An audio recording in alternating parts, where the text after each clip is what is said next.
you seem like you're really passionate about what you do. Like you're such a nerd about it. Oh yeah, I mean, we can nerd out. I appreciate that this one wasn't more of a technical kind of thing, because we could go long hours of just nerding out about.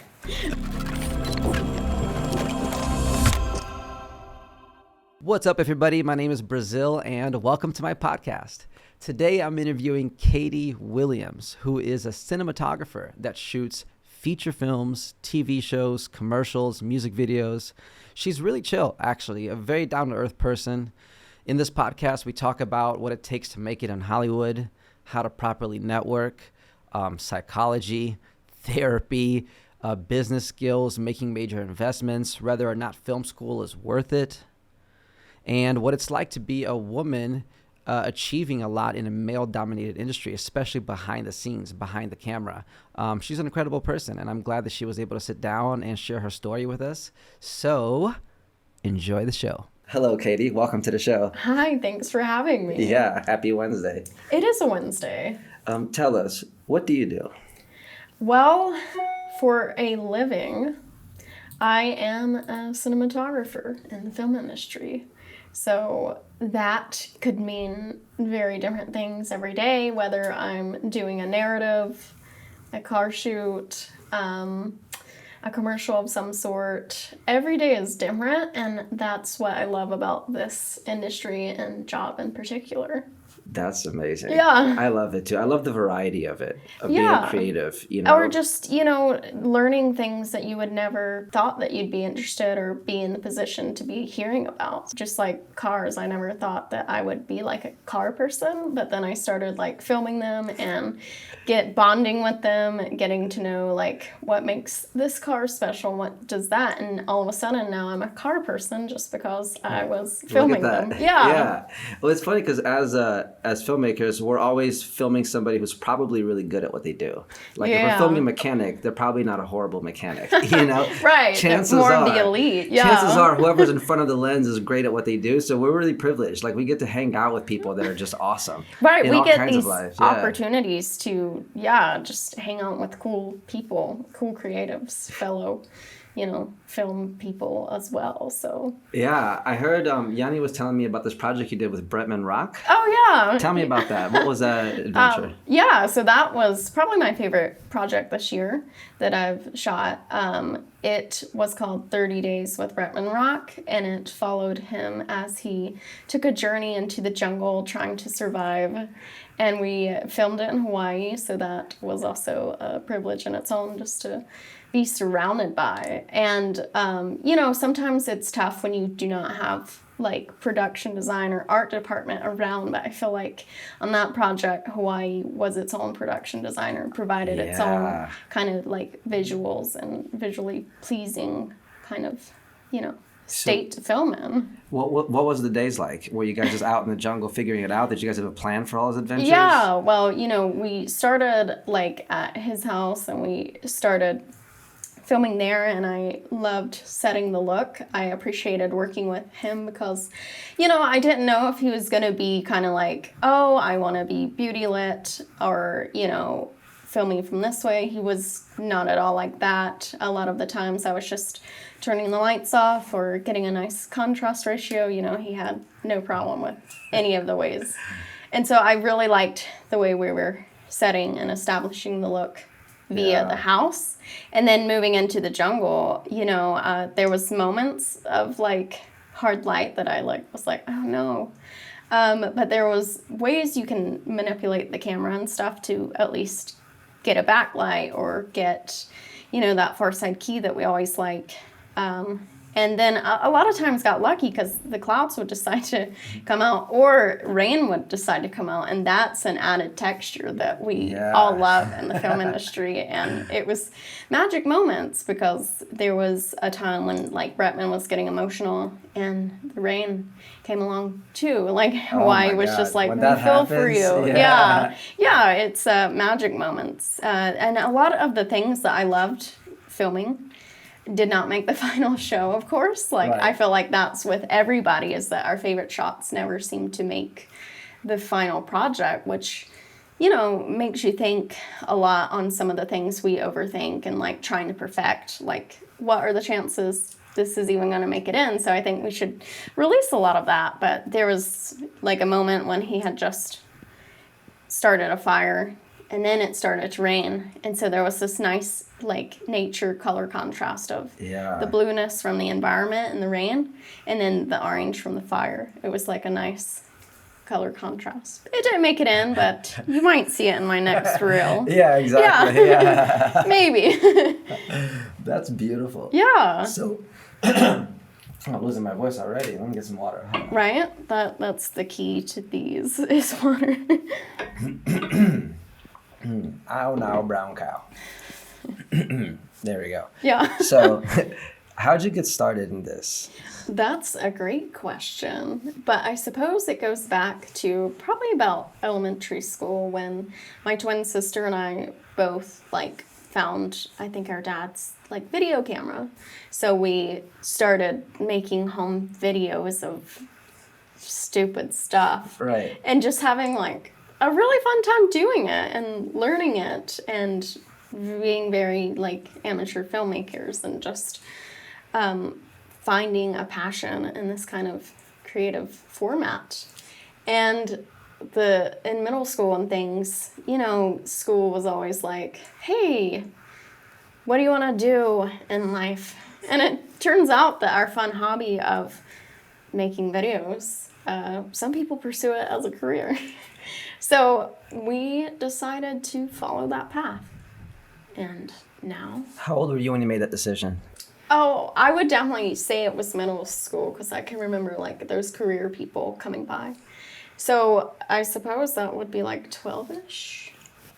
Yeah, but it wasn't like a certain kind of thing. It was just like, oh, I gotta say something, let me say this. But it ended up being, what we wanted to pursue, especially now thinking about it. What I would replace it with, I don't know. How did it start becoming more than just a hobby of you filming at home to it being like you're doing projects? I think that probably became, it evolved from those home videos to like YouTube videos on like a little digital camera. Still not professional, like one of those point and shoot kind of things that does all the settings. And then kind of getting into fun with editing. So while we were still doing that, we were still in front of the camera too, front and behind. And we enjoyed being the only people in our videos. So like it became more like of an editing trick of editing multiples of two, like there was no longer two of us and there was four, and I think there was up to like 16 of us in one shot before.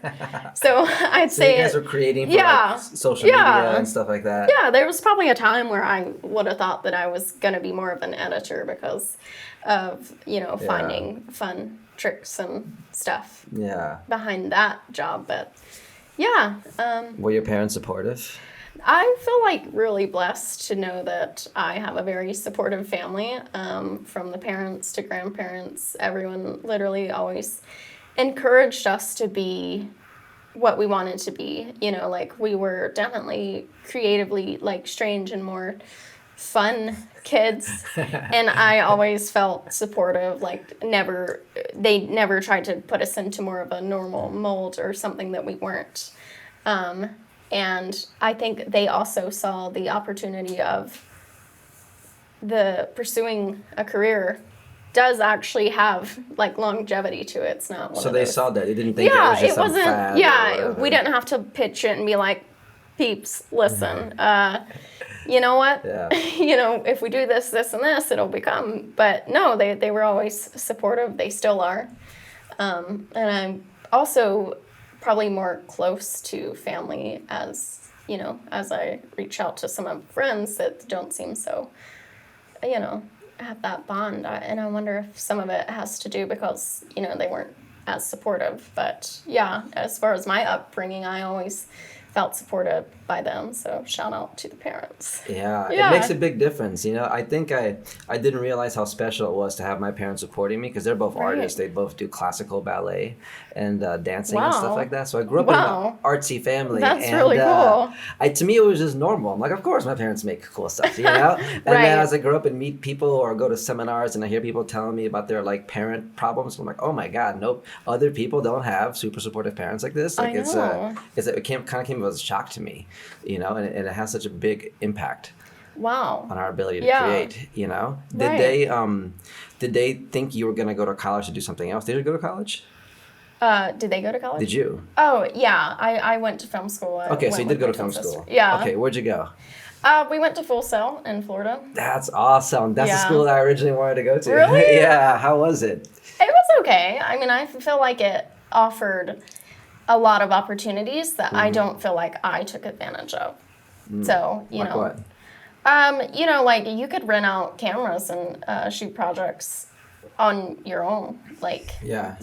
create side projects while simultaneously being at film school, you know, like you could take advantage of having some of that, and Yeah, I never yeah. did that, you know.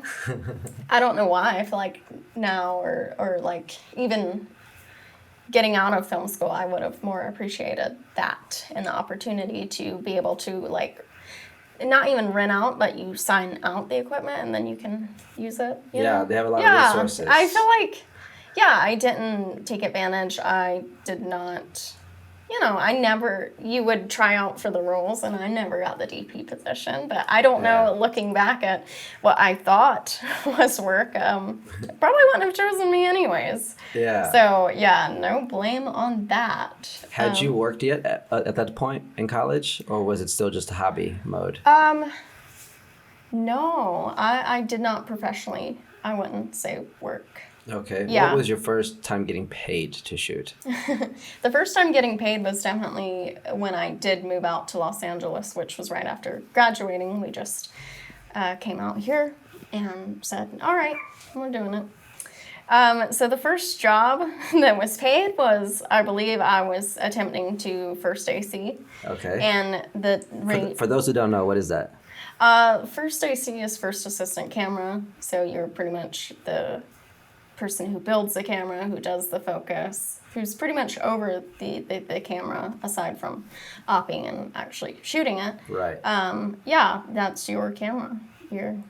So the you leader. attempted to go for that. So you came Yeah. out. So okay. So let's rewind. So you went to school. Yes. You learned some stuff. I learned I would accredit that to finding that the director of photography Okay. position, because Okay. before that I didn't know. I thought I maybe wanted to be a producer. Right. Like, So what made you no. choose being a director of photography? Well, I figured out what this person was, and it seemed like the coolest person on set. For those who don't know, what is that person? Describe a director of photography Okay. in the way you see it. Yeah, so the cinematographer is the person over lighting and camera. Those three departments, lighting, grip, and camera. And the person who's over the whole visuals of, you know, Yeah. I feel like a lot of people go into film school wanting to be a director, come to find out they want to be a cinematographer, because some people think that that's also the director on top of talent. But no, like the cool person behind those visuals is Yeah. the cinematographer. It just seemed like a really like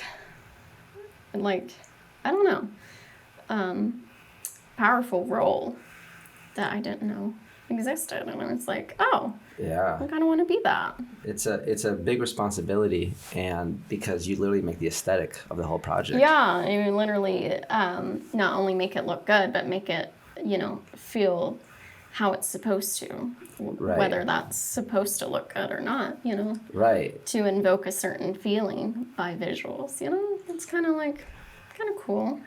Of all the skills you have right now, what percentage of them do you think came from film school? Oh, yeah, I don't feel like a lot of those. I feel like a lot of the set etiquette probably did.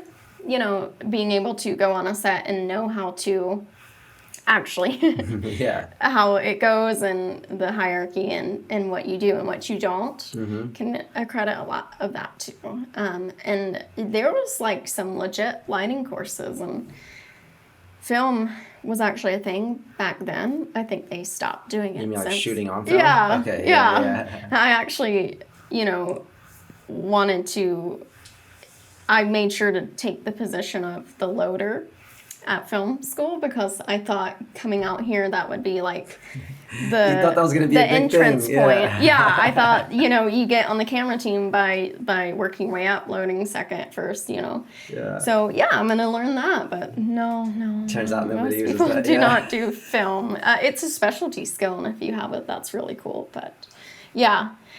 So it's hard to attribute a lot of what I've learned if I feel like I didn't take opportunity of what they were offering. Right. So I don't think Do you that. feel like you learned more once you came out here? I do, yes, because just by getting on set and learning and almost self-teaching, but also watching what others do. Yeah. But I feel like a lot of people can get a lot out of film school, but one thing you can, I don't know, it's the same. I feel like I said, I learned set etiquette, but at the same time, you could jump on a few projects as a PA and literally learn, everything you need to know. Yeah. But it was easy to just hop on and know some of the For sure. rights and wrongs. So it kind of gave you the basics. Yeah, Like I would say that. What I'm hearing you saying is that there's a lot of stuff one could learn from film Yes. school, but For me personally, I Yeah. didn't take advantage like I should have. yeah. But there's you did a it lot. once you came out here. Yes. Yeah, I mean, Yeah. that- Once you come out here, kind of thrown into the real world. It's like no longer. I mean, school can be seen still as school or like college. It's like theory. It's Yeah. like you can read about swimming Yeah. or you can jump in the ocean. Yeah. There's two different feelings when you go to Right. a real set where Yeah. real things go wrong. Right. But I did, Yeah. appreciate that school because they did try to provide more of a real world industry kind of thing. Like even some of the film, like the labs would be like from 1 a.m. to 5 a.m. because, that is literally sometimes literally our had hours. overnight classes? Yeah. That's They literally fantastic. did that. And that was good preparation too. Yeah. That's funny. So That was the pre-union thing that they just did, right? Yeah. With all the workaround probably hours. Yeah. so, right? Well, even They were literally yeah. pre-training you guys to be overworked. Oh, well, not overwork, just Which is working late. awful scheduling, okay. Because you have 1 a.m. to 5 a.m. Class or that night, and then you have to wake up at 9 a.m. and do something else, Yeah. Which is very real world and very film industry, like if you know how it is. Absolutely. So I do feel like, I learned things, but I could have learned more, and someone who does go to film school can learn a lot. Yeah. But I've also... Did you have see. connections when you came out here to the film industry? No, I had no connections Okay. at all. My one thing that I had going was that I was moving out with my twin sister. Okay. So I wasn't Connected to totally her. alone. Yeah. And then we also had some relatives in Orange County, Okay. which is still like hours away, especially given the Right. traffic, but very much closer than South Carolina, and highly appreciate having that too. Yeah. Yeah. So, I'm thinking for the people that are watching this that have a dream of, one day doing what they love for a living, I Yes. want to talk about like the actual steps, the strategic steps you took to go from being somebody who just moved out here to being like a working person. What were like the major moves that you made in terms of like, was it getting that AC job? Was there a time where something clicked and you became a DP? Like what were the moves? Well, I think it was, so when you first move out here, you're not just gonna make it, Right. So I found myself finding like free jobs or like cheap jobs on like Craigslist or whatever. And then you would take a job like that and find the right people on set, because there's someone on set that either owes someone a favor or like, kind of out of place because they don't belong on that set either. And you bond with those people and you make connections really is what this whole industry is all about, making connections and networking. So you find the right people and eventually you get hired on something better and it leads to better pay and better work. And you can also, especially if you don't go the film school route, is use those lower pay free jobs as the experience, the set life that you're looking for, How do you feel about the free jobs, the exposure jobs that there's like mixed conversations about it, right? Because when you're starting out, if you don't have any credits and you're not getting paid to do anything, it's the catch-22, might as well do it to build a resume. Yeah, right? I think they have their place in this world, and I think also passion projects have their place in this world. Like, we can safely do it. We can, make things for fun, because a lot of us got into this industry because of, making things for fun. Yeah. Sometimes when something has a paycheck attached to it, some of that fun can be sucked out, or it can be seen as more of a job. So some of those passion projects are actually some of the better ones. They have their place in the world, and starting off, it's almost ideal, because you can be a little inexperienced and you can learn a lot from stuff like that. Yeah. I do feel like I was just talking about this in the last podcast about how I've seen people put more effort into passion projects than paid projects, because to get somebody to do something for free, they have to really care. There has to be some reason why they're doing the project, not just a paycheck. They have to believe in the vision, or believe that it's going to help their reel, right? So offer up. There's some amount of time that should be dedicated to that. I think even Google makes their employees spend like 15% of their work time on passion projects. Oh, like wow. it's part of the job. Like some amount of your time has to be working on a passion project within the company, but just go do something. That's true. I feel like there's like a ratio to paid to unpaid work. Like when I feel like it's gone too long since I've done a passion project, I feel weird. I feel like I'm just like whoring myself out. Like I'm only doing stuff because I'm getting paid to do it. And it's like, right. I mean, I just want to shoot something that sometimes that has no connection to money. That is just like, let me just show up and shoot because I want to. I think they have their purpose in life. I think it's a way to kind of get back, maybe if you're starting to lose some of that passion and that fun by doing a job.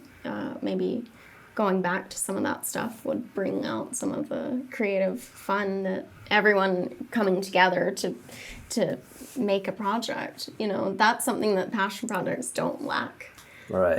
But yeah, they do have to offer some things to get you on. Yeah.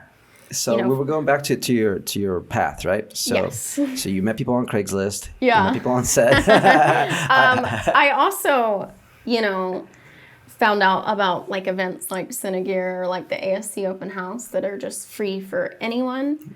So tell me about the ASC open house. I don't know about that. Oh, okay. Well, so every year or pre-pandemic, the ASC does an award show, and usually like a week before that they That's the American Society of Cinematographers. Okay. Yeah, like the elite club for all the really good DP. Yeah. And they host an award show, and then a week before that they host an open house where literally anybody can come to the clubhouse in Hollywood and just like network and meet some of your favorite DPs. That's amazing. And it's free for anyone, so it's an opportunity to meet some fellow cinematographers who may like pass along a job when they're not available, or may provide support, because we're all like struggling at times. It's nice to be able to bond together sometimes. Absolutely. Because I just feel like, some of the struggles we go through are unique as cinematographers. What are some of the struggles? Well, I just always felt like, the higher your goal is, the harder that ladder and higher that ladder is to get there. Yeah.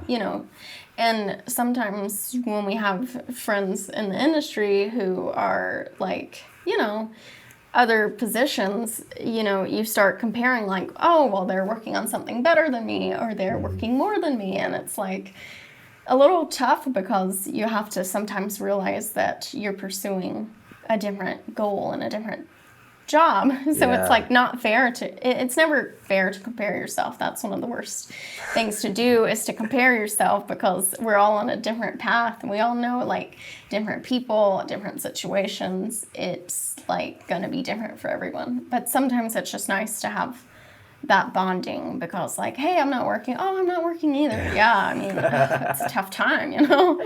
It's really nice to be able to have that. So to be able to meet fellow people whom you can, you know, support and give jobs to, but also so that you know you're not in it alone. Yeah, Because sometimes it feels like we're the only ones struggling, and everybody else has it everyone together. else is living the life, and that's the worst part about social media, is that a lot of us, you know, we only post when we're thriving or make it look like we are. Yeah.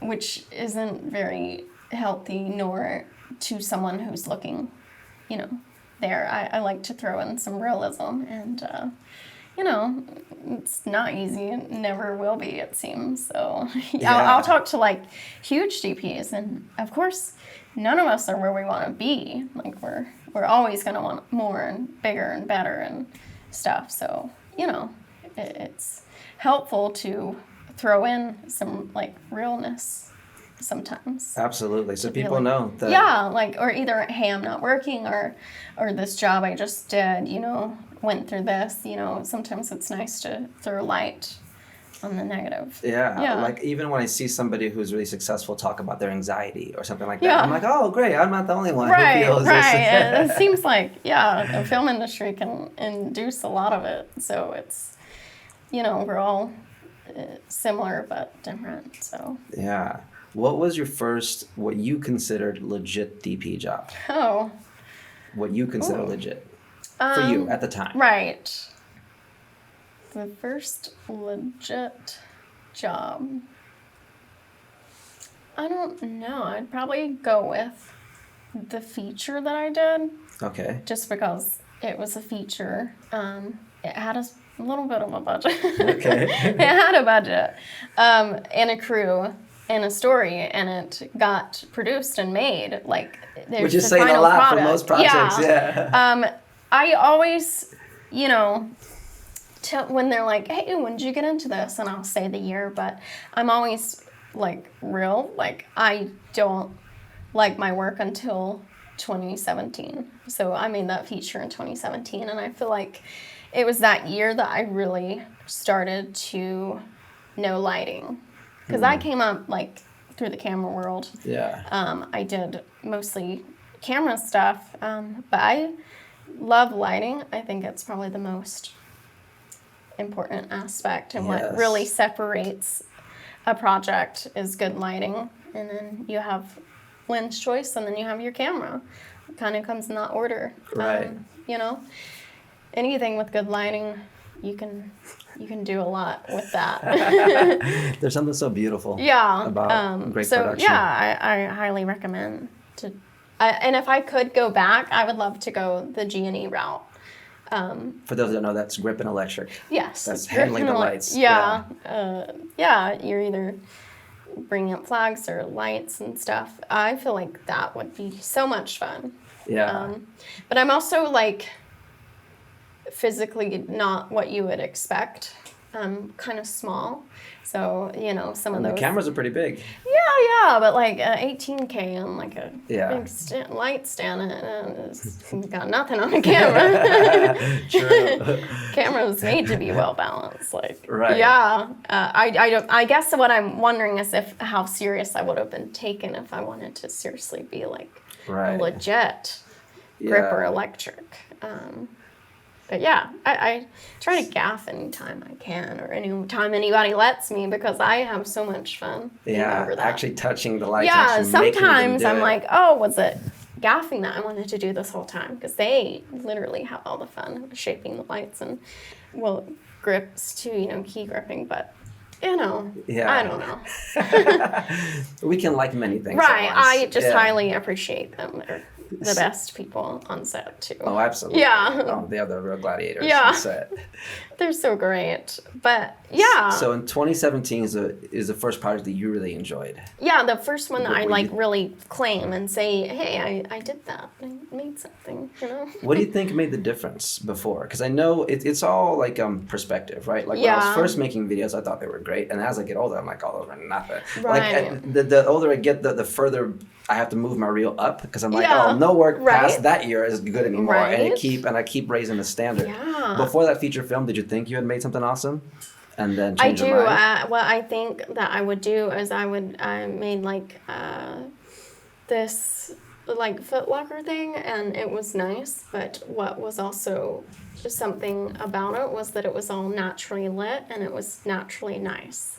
I think the biggest difference between 2017 and previous years was lighting, and I knew how to make natural light look good, but artificiating something in a whole scene and like creating out of like a room where no sunlight or nothing natural is there, learning that it takes made all the difference. And people and understanding of how to shape a face or to give dimension made the difference. Okay, so all this happened after film school, right? So tell me what happened before 2017. Like, how did you learn how to use equipment without using the equipment? Like, you were really good at natural lighting, you're saying, right? Yeah. And then the feature film was an opportunity for you to use a full-scale production, right? Crew and all that stuff. How did you learn it? How did you know what to do with the expensive equipment before you used it? Were you watching YouTube tutorials?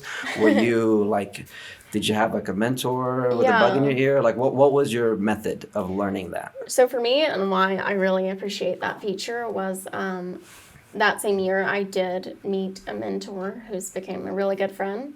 And the most ideal thing is that my mentor is the director on that feature. Ah. Yeah. So, you know what? He came up the G&E route with the gaffing build and became a cinematographer and now directs and produces. So, yeah, to have that kind of person there for in case I'm questioning something or if I am asking.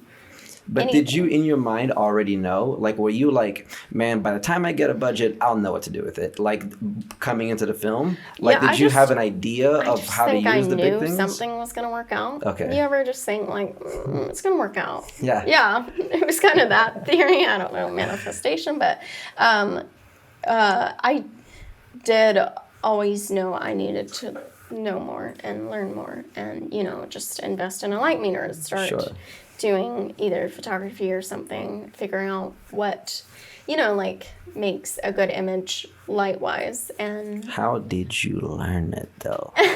Was it like YouTube? Like, did you? No, it was like I said, getting a mentor who came up. So he would literally say, "Here's how I light a huge scene with a 12K or whatever." There's that, or we would set up scenarios. I had my own ideas, or he would suggest things, or I, you know, would come up and be like, "This is what I want." You would have like the result in mind? Yeah, and actually teaching me things like we made dimmers for lights, like going back to those and learning like the ground and all the neutral and stuff, like taking it back to the basics and really like learning as if I did learn light in film school, but having that interest now made the difference. Because I feel like in film school, maybe I didn't know that's what I wanted to do. So it doesn't like, the excite you as much. Yeah. But now that that's there, it makes all the difference, which it's hard.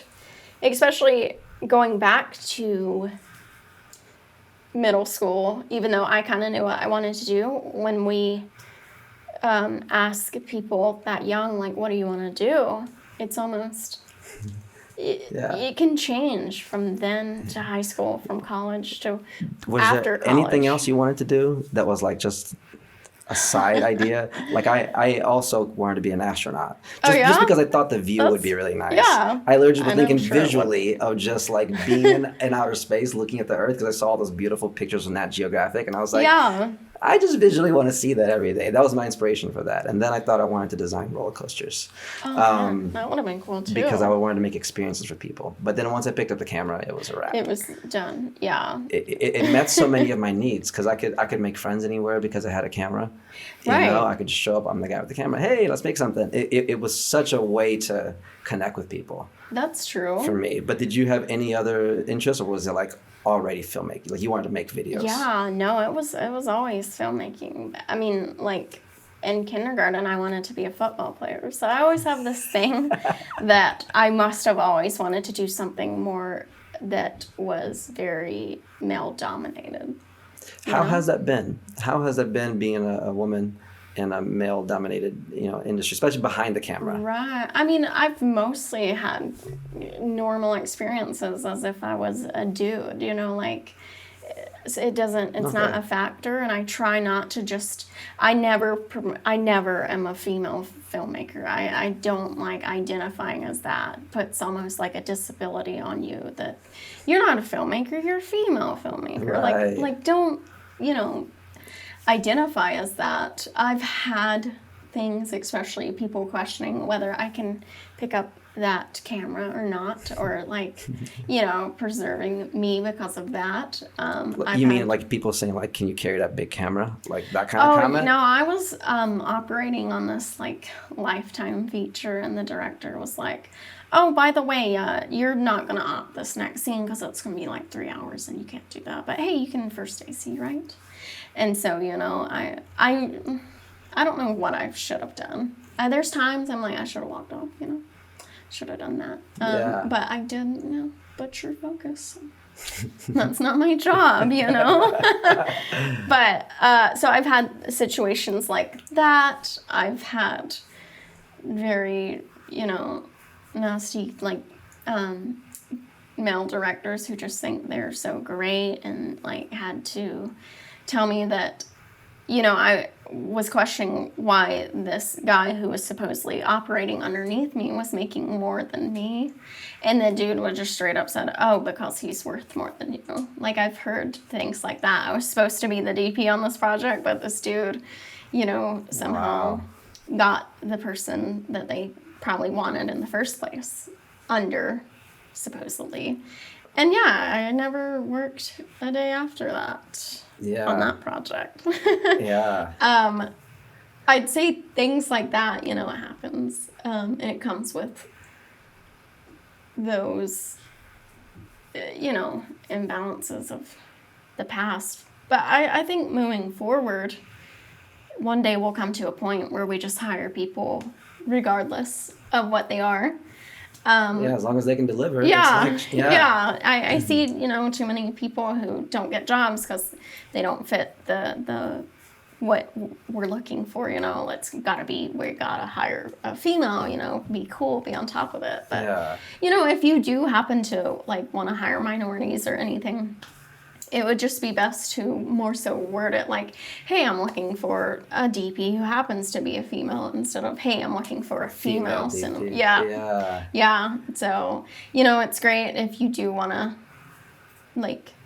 diversify the crew, because that is moving forward. That's great. But sometimes it, is actually maybe going a step back if we're only hiring because of what we are, instead of right, because then it's you're the diversity hire instead of being you make great images. I would much rather be hired for that. I mean, there's times when, hey, take advantage of the opportunity. It's dumb not to jump on and be like, all right, great. But I never want to be fake or only here because of what I am, not what I provide, Sure, absolutely. So, have you had good contact with other females in the industry? Have they been nice to you? As one of my favorite directors that I work with is a female. Her name's Abby, and we've done many projects together. We started out by doing this project for Zeiss that was following a race car driver who happens to be a female. It was very female driven, clearly. No pun intended. Yeah. And that project was probably more like trying to get minorities.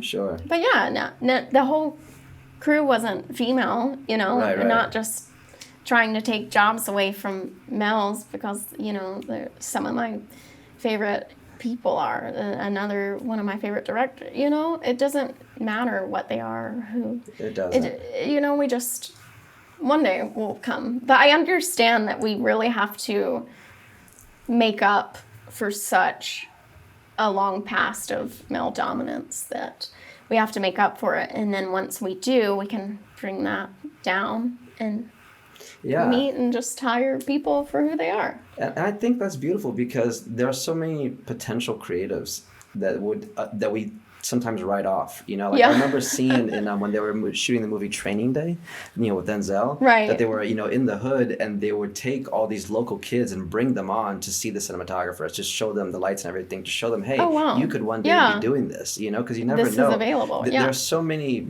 untapped talent all over the world, and I think sometimes we just assume that only this kind of person can do this kind of job. But there is that, yes. Like, you never know. I mean, some people just have like a natural knack for something. Like you said, there's a feeling right on the inside. True. Like sometimes people don't have to be trained. There's people that are very well trained that just don't have that gut instinct, that they know all the technical parts, but they just have bad taste. That's true. I mean, that's my job. I can definitely say is a nice balance of technical and creative. You have to have kind of both. Yeah. So, but it doesn't matter, what you are or what you identify as. It's we're all just here to provide work, a look, Mm-hmm. I just want to be hired for that work. Yeah.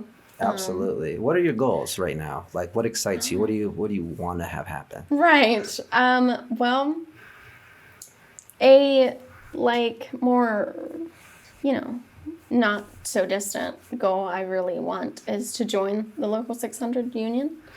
I feel like that is something that I need to be in that can hopefully provide more like protection across the stuff that we endure on what the needs to film set. happen for you to join it? Oh, well, you have to get your 100 days or 30 days of union days. And a lot of paperwork. Got it. Because I'm not in any union, so I don't even know what the requirements are. Okay, so you have to work on union jobs as a non-union person. Yeah, for 30 days. For 30 days. You can have 100 non-union qualifying days within 3 years. So projects that they consider worthy. It could be a indie commercial project or whatever. Projects they consider worthy, Okay. So you submit a paperwork of all that. Yes. And then plus like a joining fee or something. Yeah. Okay. A little fee. Yeah. Yeah. You have to pay up to join. Yes. But the benefits should, they have great health care if you make the hours. Yeah. It's beneficial to, health-wise. We have a lot of back care that needs to be in consideration that, we're kind of destroying it for our job. A lot of mental care would be nice too, to someday to check out therapy and have a health insurance that provides good coverage. Amazing. Yeah. I feel like that should be necessary for just me too. everybody. I really love how in pop culture right now, therapy is becoming more of a cool thing. There's That's true. rappers talking about going to therapy. Yeah. Like it's like people are admitting that it's like, hey, it doesn't make you weak. No. Like a great car, if you buy a Porsche, you still got to take it to the mechanic to like make sure it's working properly. Like That's true. We shouldn't just go to the doctor or to a therapist when we're breaking down. I mean, it's nice to, but it should be something that we ideally have access to consistently. And if you do have good coverage and you can go maybe weekly, it stops a lot of, you no longer have to go when you need it. It can prevent some of those. Yeah. But I do think, that's something that joining the union and getting that health coverage would be great to work on mentally. I currently have to choose between back care or mental care, and right now it's the physical back care. So I see a chiropractor every week. You mean in terms of what you can invest in? Yeah, every, weekly, what am I putting, back into yourself. Stuff. Yeah. So you go to a chiropractor? I do, yeah. I'm trying, this year I've started better back care, because Yeah. if I don't start now, it's just going to continue to get worse, and I just want to prolong, the total Yeah. problems that it's going to have one day. Do you do any workouts particular for filming? Because I when you're apping, do you do a lot of don't. handheld? Yes. Okay. Somehow I've been known as that, and like, hey, I called you out for this job because it was a lot of handheld. Yeah. Great, perfect. That's me.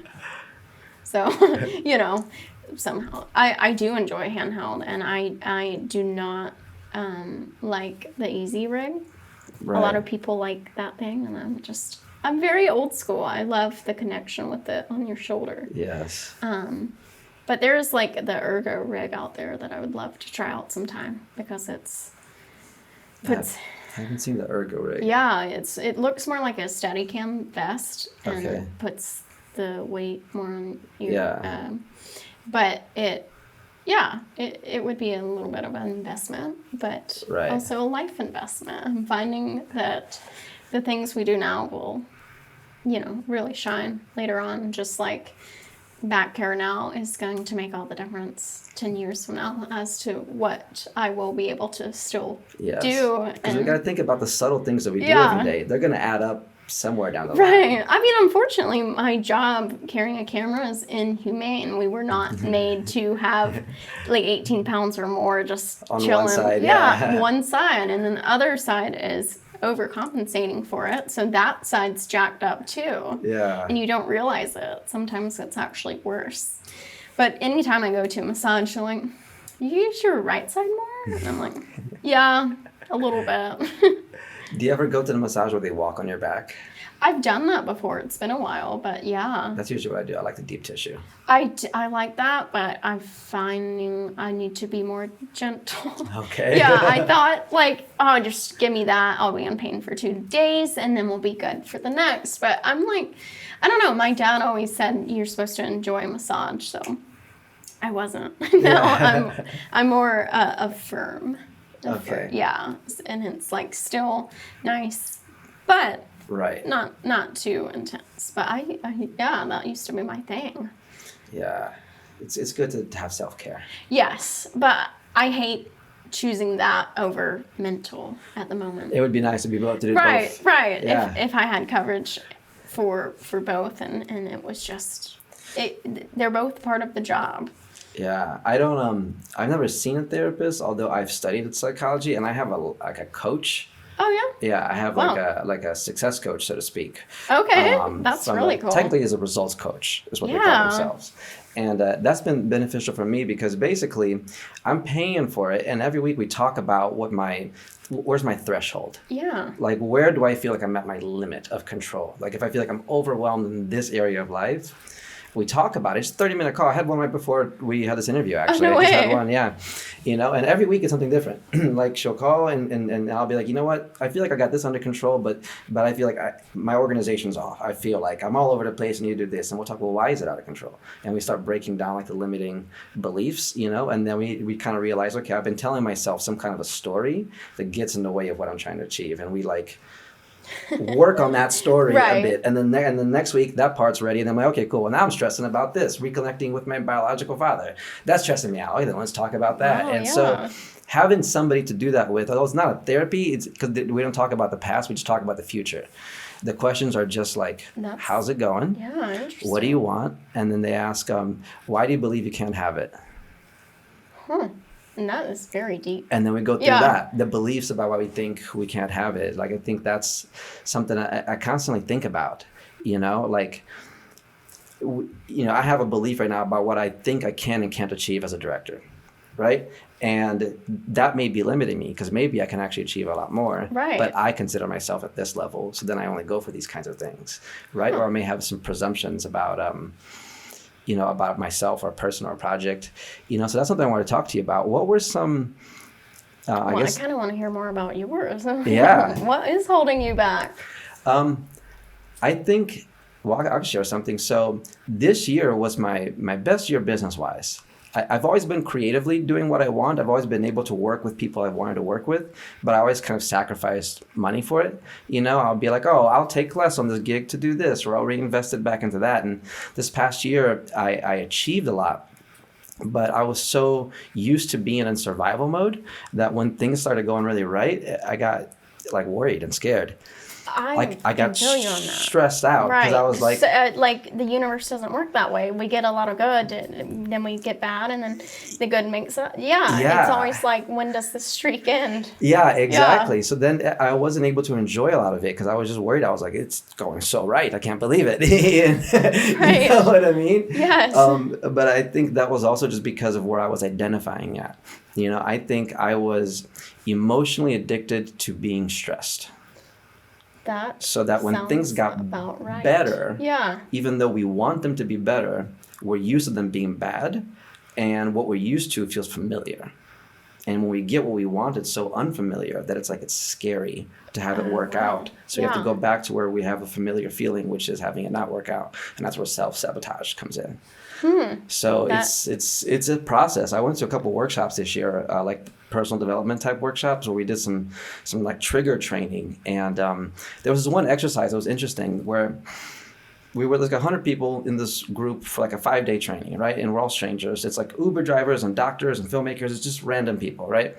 And there's this one exercise where they made us all lay down and we're kind of hypnotized, and they made us think that we were on a cruise ship a year from now, right? Like imagine that it's like a beautiful cruise ship and you're with everybody here and the people that you love and everything's going great. You're having dinner and we're just like super relaxed, right?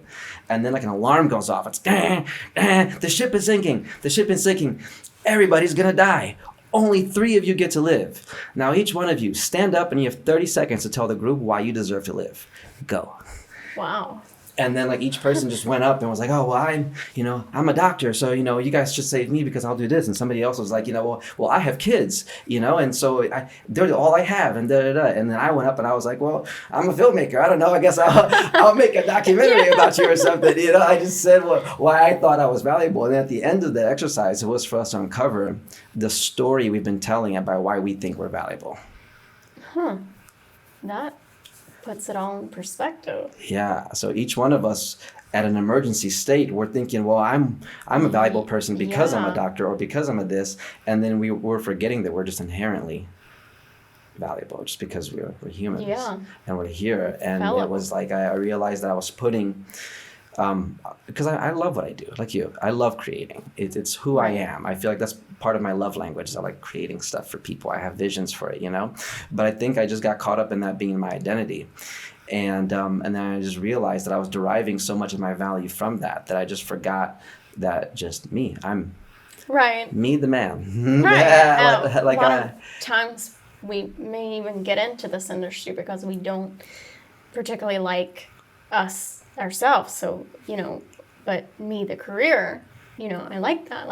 Yeah, and there's nothing wrong with that. Yeah, but remember that that's not who we are. Yeah, it's part of what we do. Yeah. It certainly is. Right, with but at us. the end of the day, like what you were saying, or if all else fails in that 30 seconds, that's not going to get you anywhere. You know? Hey, I'm a DP. I make you good mood. I would be one of the first to go. Right, exactly. It was so interesting. But hey, I'm a person, and I deserve to live just because I enjoy life. How about that? That goes a lot farther. Yeah. So I don't know. I'm really interested in that. I'm interested in personal development and in psychology and what makes us tick, what makes things work, because I grew up in a creative family. My parents were never financially successful, but they were creatively successful. My mom was like she played Juliet in Romeo and Juliet. She left high school, moved to Europe to audition for a project and made it at 14, back in the day in Brazil. So she's like, That's really... My dad didn't even finish high school. He's a professional dancer. He was traveling. So it's they supported me creatively, but they never had their stuff together financially. So I think I kind of followed that pattern growing up to where I always did cool projects. It's what you saw, yeah. And I never just knew how to save the money. I would make money and I would just buy equipment, whatever, and just move on with it, Well, it is fun to buy equipment. Oh, it sure is. I mean, somehow it's true. It gets old fast. It does. Yeah. It does. And I think now instead of achieving to be happy, my mission is to happily achieve. Right. You know, it's no longer, yeah. Because there's always going to be something. Like when you did a feature, yeah. now you want to do another feature. Right. I mean, I see our jobs now more as adding to our happiness, as to where maybe at one time it was the happiness, but that's not gonna fulfill a happy life. That's gonna fulfill a happy career. But now we need to view it more as adding to happiness, not being our happiness. Yeah, we're not being the only thing. Yeah. Because then what happens if we don't have a job? Yeah, that's when life seems to be the worst, because you don't have what you consider to be happiness. So if we can switch our thoughts to it more so adding, like I don't need this job to be happy, but it sure does add to it. Yeah.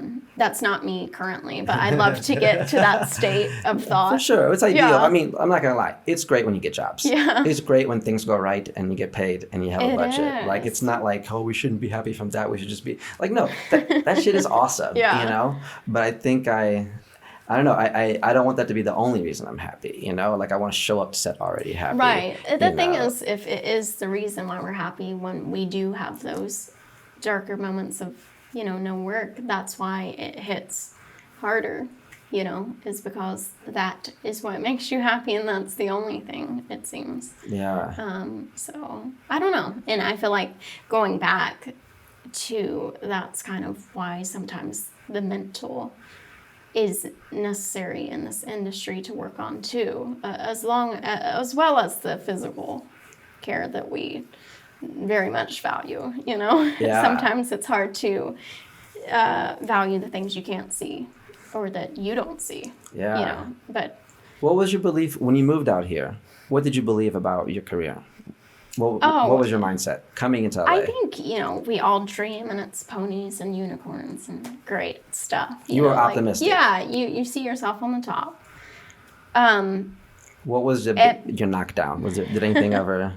Yeah, it's the hard, path to go. It's constant comparisons when you see someone who maybe has a relative in the industry who's already in the union, who's got this easier path up. Yeah. When you see your friends who are working and you're not, and not considering the fact that maybe you would too if you were in a different department. That kind of stuff puts a toll. You mentioned that a couple times. Yeah, you're not going to come out here and all of a sudden do projects that you want to do. You have to build a reel, build connections. I mean, I'm not, saying that people probably...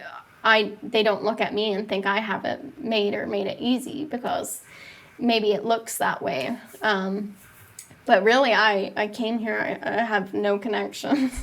I ended up meeting some really great people, and I think I've had some really awesome opportunities. Sure, you build relationships. Yeah. I guess what I'm saying is, like, we shouldn't be envious of one another, but instead take on those lessons. So, like, you can move out here without knowing anybody and somehow years later be fairly connected. You know, it is possible, but it takes some time. I agree. Yeah. I think whenever people ask me about networking, I tell them it's not about what you can get, it's about what you can give.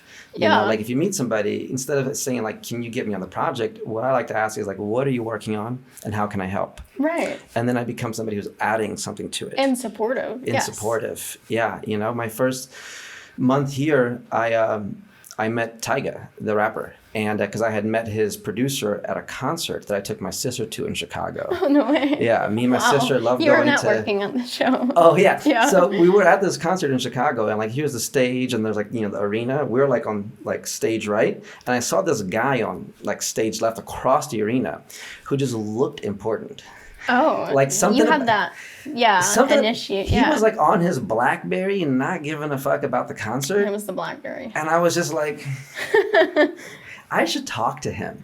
And this is before I moved to LA, and I literally just walked around the arena, and said hi to him. It turned out he was a producer for the opening act and was Tyga.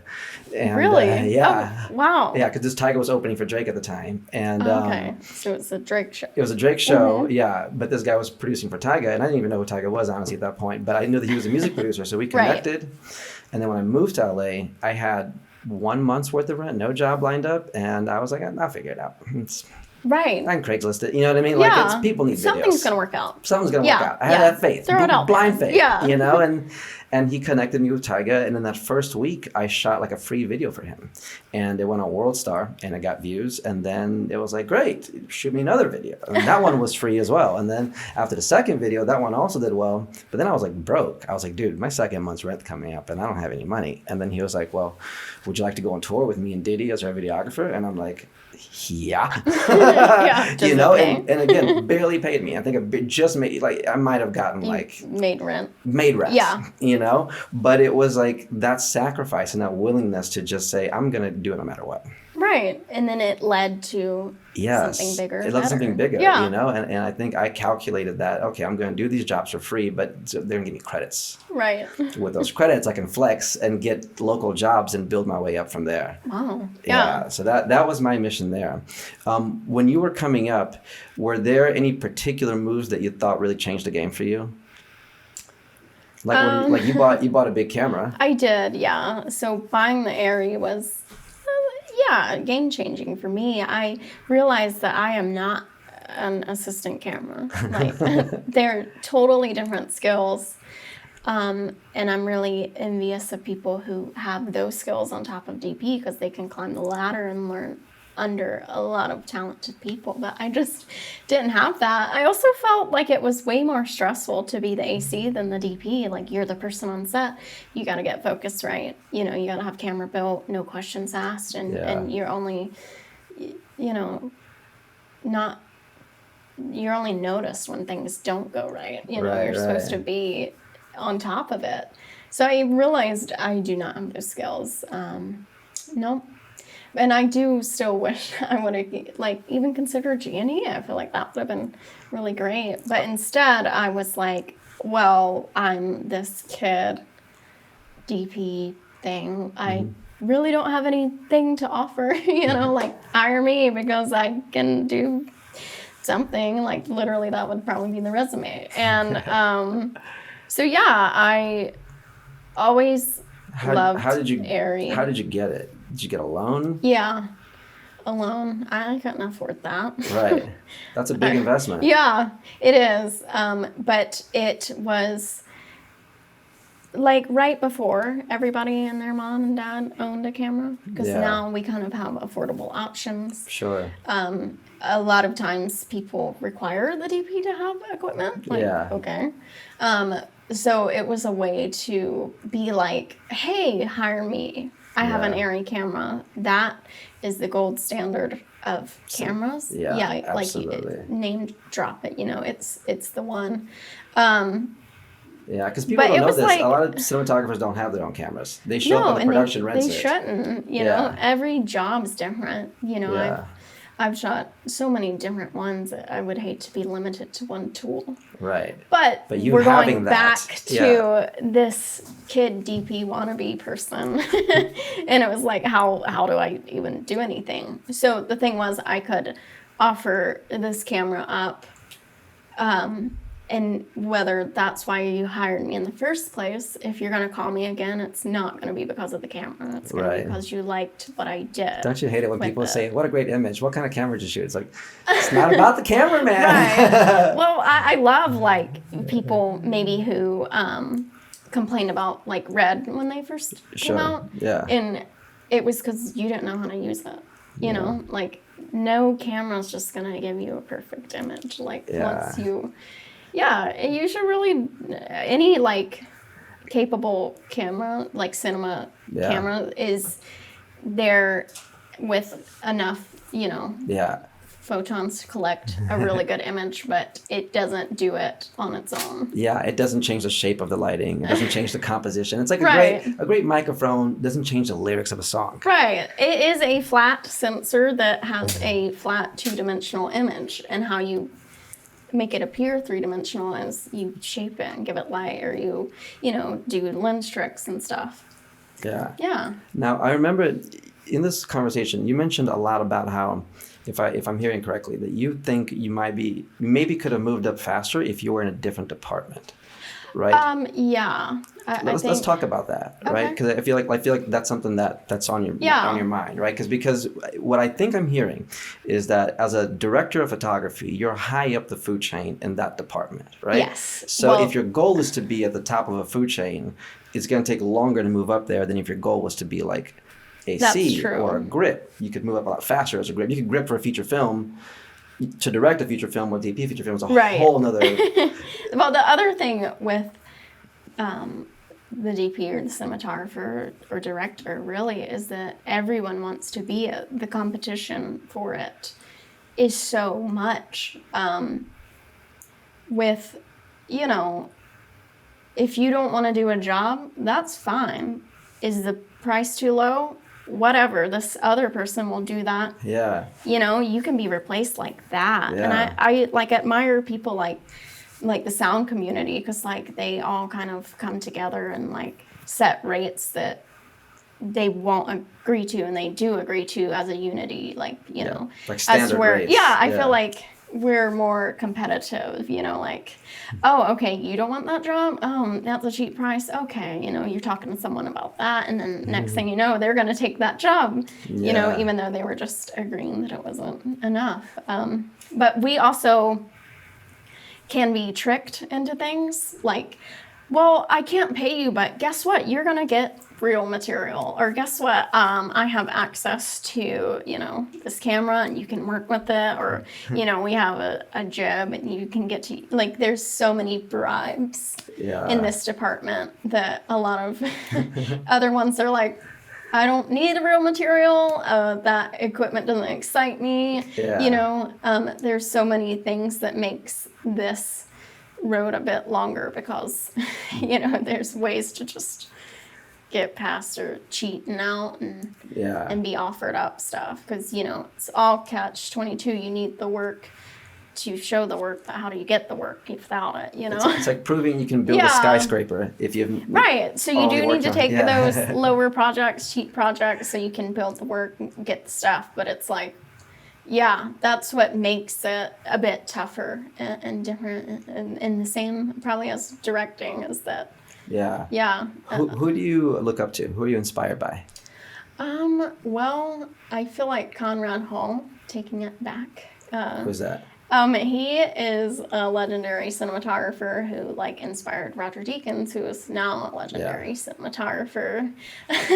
But he shot Road to Perdition and, all the classic great movies. I do also look up to Roger Deakins, Reed Morano, Rachel Morrison, Greg Fraser. They're all just great people on top of being great image creators, Yeah. Have you got to meet any of them? I think I met not Conrad Hall, because he's since passed away. Sure. I've met Roger a few times. Always great. And you look up to them creatively, and they were nice people. Yeah, I mean, what Roger did with Blade Runner. Yeah. I know he's done a lot more than that, but just he created huge environments. I know. Roger's been one of my favorite. I mean, everyone loves Roger because he's the one, but I am very much grew up being a huge George Clooney fan, and he does a lot of Coen Brothers stuff, and all of their projects are generally shot by Roger Deakins. Okay. So I was, admiring his work before I really knew what a DP or who he was. So you were a fan of the movies? Yeah, I was always a fan of those before I knew this whole legend existed of Roger Deakins. But everyone else, loves, a celebrity DP. Sure. We had one. Yeah. But yeah, I just enjoy people who are also great humans on top of being great. Absolutely. Yeah. Sometimes that goes further. I mean, these people have the talent, Yeah. They have the work. But when you meet someone and also they're vibe cool. and they're personal, It's another level of respect. Yeah. It's just, what I think we all want to be, strive to be, and hope to never lose that sense of, Yeah, of being a real person. Yeah, of just being real. What a concept. Yeah, yeah. But yeah, I always liked Roger's work before I knew. Yeah. Is your ultimate goal to just do feature films? Yeah, I love theatrical that was always kind of the goal, but who knows with streaming and everything that becomes. I love that, but I've also found a passion in like cars, like car commercial would be great. I always say something like Ford versus Ferrari would be ideal, like a huge narrative with a car line. You really did get into cars, huh? Yeah. I mean, I find it so fun to light and to treat differently. It's fun because it becomes more about what's off camera as to, what's gonna help light something that big that's moving. Something that big, reflective. It's so unique. It's interesting. You like the creative challenge of lighting cars, right? It's like Greg Fraser doing The Mandalorian when you have to light something that doesn't react like skin. Yeah. Okay, so you like the technical challenge. It is fun, yeah. I mean, once you kind of know certain things, you start learning like a nice soft top light and reflective kind of things. And I don't know, if you have certain cars that they pick up like even the easiest bend to see in like a white, fabric that you're trying to bring out, say, a silver part, and then you're like, you can see the fold. Yeah, it like picks that up. Yeah, it's a challenge. I saw some car commercials, they have the cars that are just the wheels, and then they like CGI everything else. Oh yeah. Yeah. Or they put them on like a screen now. Yeah, and just have the screen reflecting the stuff over them. Yeah. Not only that, but like the screen is doing all the moving. Right. Yeah. So I know in The Matrix it did that. When they're in the car in Matrix 1, all the stuff going by the windows was all video. Right. Just actually projected. Yeah. I think they did it to make it feel like extra. Right. I mean, that's real. something like that. That was like the perfect choice too. What is in your opinion right now for you, not like what you think the right answer is, but in your heart, what's the meaning of life right now? I think it's just what we want to pass on or inspire other humans to do. Yes. That's what I feel like to do it all is what you want to leave behind. So the meaning of life could kind of be seen as how you're remembered in a way. How would you like to be remembered? I mean, I want to be known as someone, who creates a mostly positive environment. We all have off days, don't want to be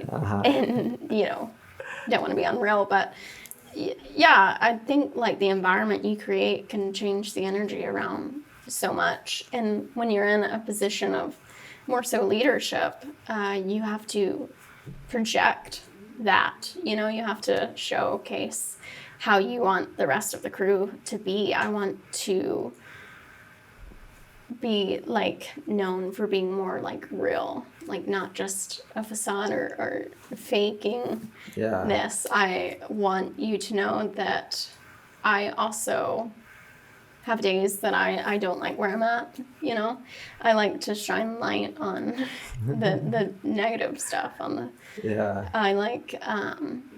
I really want to be known as someone who supports others, and especially when I get in a position of better projects and stuff, I want to bring on people, help people. Because, we all get lucky and have our breaks of, when good people stuff. Look out for us. Yeah.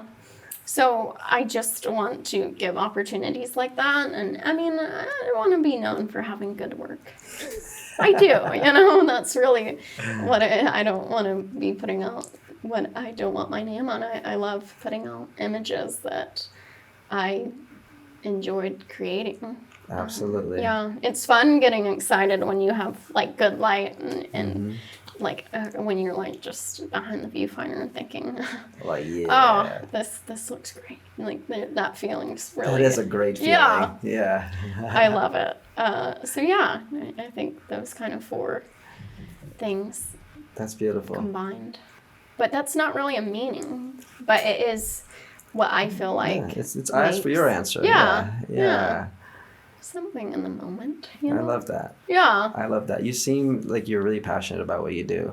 Like you're such a nerd about it. Oh yeah, I mean we can nerd out. I appreciate that this one wasn't more of a technical kind of thing because we could go long hours of just nerding out about equipment and techniques. You know, it's so fun. Yeah, absolutely.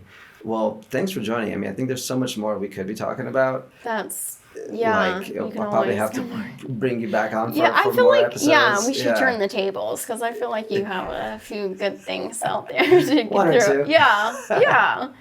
I guess last but not least, as we're wrapping up, if there's a person out there watching who's an aspiring filmmaker or aspiring creative at all, and they're worried that they may not be able to make it, or you know, they're thinking, man, I want to be able to do what I love for a living. What words would you give to them? I know this whole interview kind of was that, but if you could sum it up just in your heart, you know, little sister, little brother type of person who just is wanting to do what they love for a living, what would you say to them?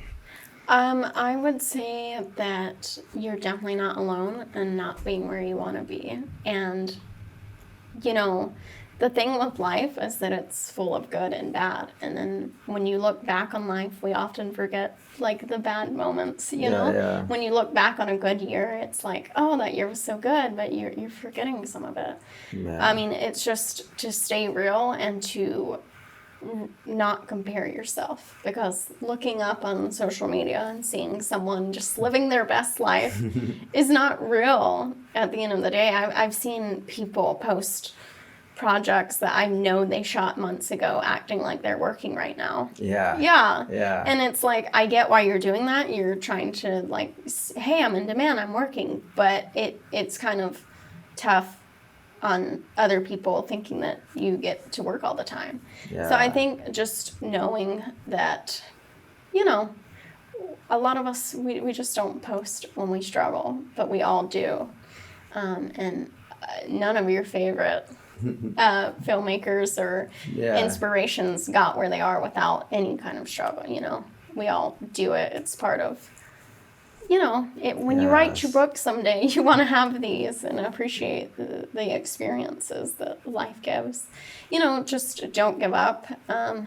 Take an opportunity, a free opportunity, even if you gotta be an extra on a set. Meet the right person and go for the job that you want to do.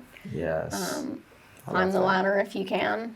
But, you know, have a goal in mind and have a reasonable goal in mind. Some of our year goals are meant to be 10-year goals. So, you know, and then some of our 10-year goals could have been a 1-year goal. So it's just, you know, just be real. Be real. Having logical steps. You're not going to generally come out here and make it where you want to make it. And a lot of times it might even be 20 years till you're finally satisfied if you get to that point. But it's just, just stay real and don't, I think comparing yourself is the worst. It's the worst thing. So the one thing I want to just emphasize is do not compare yourself and don't, you know. I love that. Believe that everyone else is over there living their best life. They're not. Because then we're just thinking it's like we're seeing their highlight reel and we know our behind the scenes. And we're like, oh, behind the scenes it feels like I'm barely keeping it together. But everybody else, they have it figured out. It's like, or just, you know, if you stress making sure that, I got to make sure it looks like I'm working. Like at the same time, consider the fact that that is making someone else feel like they're not doing it right or doing enough. So I like that. It's a beautiful message. Great. That's what we're here for. Well, thanks for joining, Kaity. I appreciate it. I enjoyed this conversation. I feel like we'll have another one. We'll get to geek out some more. Many therapy sessions. Yes. Right? All right. Well, thank you very much. Well, thank you. Oh yeah. Whoa. Look. yeah. They can never keep me down, I'm going. And if I ever fail, just know I'll go again. I never quit, cause I know that every loss may lead to another win. I'm going, no. Who the best in this thing? Tell them, yeah, that's me. Tell them who